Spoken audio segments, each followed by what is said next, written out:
In this video, I'll be showing you step by step how to make a threaded hole inside of OnShape. It is super easy to do. So the first thing you need to do is open up your favorite browser, and definitely you'll need to go up to OnShape.com and then log into your account. Now once from here, you should look something like this once you get inside of your project. As you can see, you have the front, right, and top down here. Once from here, you'll need to go up to the menu and then click Sketch or Create a new sketch.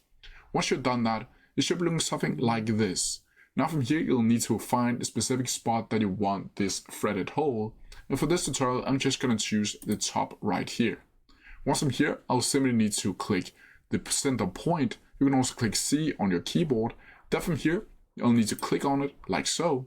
And then you'll need to find this little dot here in the middle. And then you'll need to press and hold until you see the first circle. Now from here, you'll need to find your specific measurements that you want to have inside of the circle, and then right beside that you will need to create a new circle that is either smaller or bigger than the first circle, like so. And as you can see right here, it should look something like this. Now from here you'll simply need to go up to the sketch 1 and then click OK like so. Once I'm here, you will simply need to go up to the menu again and click Extrude. You can also click Shift plus E on your keyboard, and then from here it should look something like this.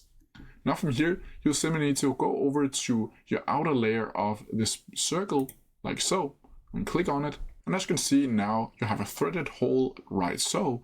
Then from here, you'll also be able to go around to the plane section and then add in the depth, like so. Let's click 25, and as you can see, I made it 25 inches tall. You can also use this arrow here to make it smaller or bigger, however you seem fit.